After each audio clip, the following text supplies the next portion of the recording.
बिस्मिल्लाहिर्रहमानिर्रहीम। स्टूडेंट्स, आज हम चैप्टर नंबर 13 का टॉपिक स्टार्ट करेंगे। ग्रुप 7 एलिमेंट्स, जिन्हें हेलोजेंस भी कहा जाता है।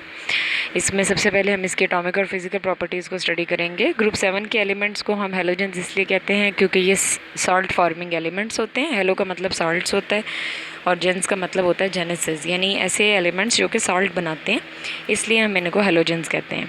ठीक है, अब इसमें सबसे पहले हम इसका एटॉमिक रेडियस डिस्कस करेंगे। एटॉमिक रेडियस जो है वो डिपेंड करता है एटॉमिक साइज़ पे, और एटॉमिक साइज़ डिपेंड करता है नंबर ऑफ़ शेल्स पे। नंबर ऑफ़ शेल्स डिपेंड करते हैं इलेक्ट्रॉन्स पे। तो as we move from top to bottom, atomic number increase होता है, means number of shells increase होते हैं, जिसकी वजह से साइज़ इंक्रीज़ होता है, और साइज़ इंक्रीज़ होने की वजह से एटॉमिक रेडियस जो है वो डाउन द ग्रुप इंक्रीज़ होता है। अगर हम इसकी इलेक्ट्रोनेगेटिविटी की बात करते हैं तो इलेक्ट्रोनेगेटिविटी जो है वो इसकी डाउन द ग्रुप डिक्रीज़ होती है, और इस ग्रुप का सबसे हाईली जो इलेक्ट्रोनेगेटिव एलिमेंट है वो फ्लोरीन है। वैसे तो इस ग्रुप के सारे एलिमेंट्स ही इलेक्ट्रोनेगेटिव हैं as compare to the other elements और ऑफ द पीरियोडिक टेबल, लेकिन इनमें सबसे हाईएस्ट एलिमेंट जो है वो फ्लोरीन है इलेक्ट्रोनेगेटिव, और फ्लोरीन ही पूरे पीरियोडिक टेबल का सबसे हाईएस्ट इलेक्ट्रोनेगेटिव एलिमेंट है। ठीक है, अब इसमें इलेक्ट्रॉन अफिनिटी की बात करें तो इलेक्ट्रॉन अफिनिटी की जो वैल्यूज़ हैं वो क्लोरीन से आयोडीन तक डिक्रीज़ होती हैं, कम होती हैं।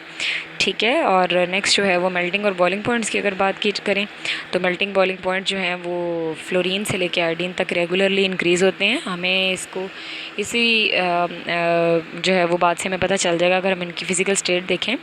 तो फर्स्ट जो मेंबर्स हैं फ्लोरीन क्लोरीन, वो गैशियस स्टेट में पाए जाते हैं। आयोडीन जो है, ब्रोमीन जो है वो हाईली बॉइलिंग लिक्विड है, और जो आयोडीन है वो सॉलिड स्टेट में एग्जिस्ट करता है। तो इनके मेल्टिंग बॉइलिंग पॉइंट भी इसी सीक्वेंस में इसी तरह से डाउन द ग्रुप इंक्रीज़ होते हैं। ठीक है, बॉन्ड एंथैल्पीज़ की बात करें, bond energy and bond strength की, तो इसमें जो बॉन्ड एनर्जी हमें पता है कि क्या होती है, द अमाउंट ऑफ एनर्जी जो कि टोटल जो कोवलेंट बॉन्ड्स होते हैं उनको ब्रेक करने के लिए हमें जो रिक्वायर्ड होती है 1 मोल बॉन्ड को, उसे हम बॉन्ड एनर्जी कहते हैं।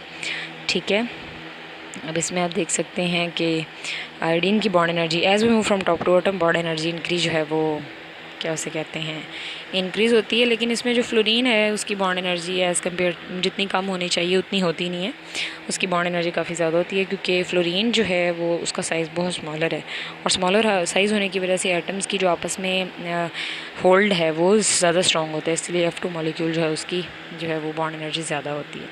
ठीक है, और हाइड्रोजन हेलाइड्स की अगर बात करें तो हाइड्रोजन हेलाइड्स में जो वैसे तो डाउन द ग्रुप चूँकि साइज़ इंक्रीज़ हो रहा होता है तो बॉन्ड की जो स्ट्रेंथ है वो कम होती जाती है। तो इसमें जो सबसे ज़्यादा स्ट्रॉन्ग बॉन्ड है वो HF का बॉन्ड होता है, क्योंकि फ्लोरीन का साइज़ बहुत छोटा होता है हाइड्रोजन की निस्बत भी और बाकी ग्रुप मेंबर्स की निस्बत भी। तो इसमें H और F के जो एटम्स हैं उनके दरमियान एसोसिएशन स्ट्रॉन्गर होती है, जिसकी वजह से इसकी बॉन्ड एनर्जी जो है वो ज़्यादा होती है। Bond energy down the group या हाइड्रोजन हेलाइड्स की वो डिक्रीज़ होती है। अब हेलोजेंस की अगर हम ऑक्सीडाइजिंग स्ट्रेंथ की बात करते हैं तो ऑक्सीडाइजिंग स्ट्रेंथ मीन्स के वो कितनी जल्दी इलेक्ट्रॉन पिक करता है। तो इसमें हम जो इसके डाउन द ग्रुप इलेक्ट्रॉन को पिक करने की जो वो होती है कैपेसिटी वो कम होती जाती है, और क्या उसे कहते हैं, इसकी ऑक्सीडाइजिंग पावर भी जो है वो कम होती जाती है। तो हम ये कह सकते हैं कि जो इसके फ्लोरीन है वो सबसे ज़्यादा ऑक्सीडाइजिंग प्रॉपर्टीज़ रखता है, और जो आयोडीन है उसकी उससे कम ऑक्सीडाइजिंग प्रॉपर्टीज़ होती हैं, सबसे कम ऑक्सीडाइजिंग प्रॉपर्टीज़ होती हैं। आप इसका ट्रेंड जो है वो इसमें देख सकते हैं। ठीक है, उसके बाद अगर हम एसिडिक स्ट्रेंथ की बात करते हैं हाइड्रोजन हेलाइड्स की, तो इसमें down the group acid strength increase होती है। उसकी रीज़न ये है कि एसिड स्ट्रेंथ किस चीज़ पे डिपेंड करती है, नंबर ऑफ़ प्रोटॉन्स, कितना कोई एसिड जो है वो आयनाइज होकर नंबर ऑफ़ प्रोटॉन्स प्रोड्यूस करता है एक्वस सोल्यूशन में। तो इसमें हम ऑलरेडी पढ़ चुके हैं कि बॉन्ड एनर्जी हाइड्रोजन हेलाइड्स में HF की सबसे ज़्यादा होती है। तो HF की सबसे ज़्यादा बॉन्ड एनर्जी होने की वजह से प्रोटॉन इतनी आसानी से उसका रिलीज़ नहीं होता हाइड्रोजन एक्वस सोल्यूशन के अंदर, तो इस वजह से उसकी एसिड स्ट्रेंथ जो है वो डाउन द ग्रुप इंक्रीज़ होती है। तो अगर हम एसिडिक बिहेवियर देखें तो उसमें हाइड्रोजन आयोडाइड जो है उसका एसिडिक बिहेवियर सबसे ज़्यादा होता है, उसकी एसिडिक स्ट्रेंथ सबसे ज़्यादा होती है, और HF की एसिडिक स्ट्रेंथ जो है वो सबसे कम होती है। ठीक है, उसके बाद ये इसके जो हैं वो रिएक्शंस हैं, ब्रोमाइड आयंस के रिएक्शन हैं सल्फ्यूरिक एसिड के साथ, इसी तरह आयोडाइड आयन के रिएक्शंस दिए हुए हैं, इनको आपको याद करना होगा ऐसे ही।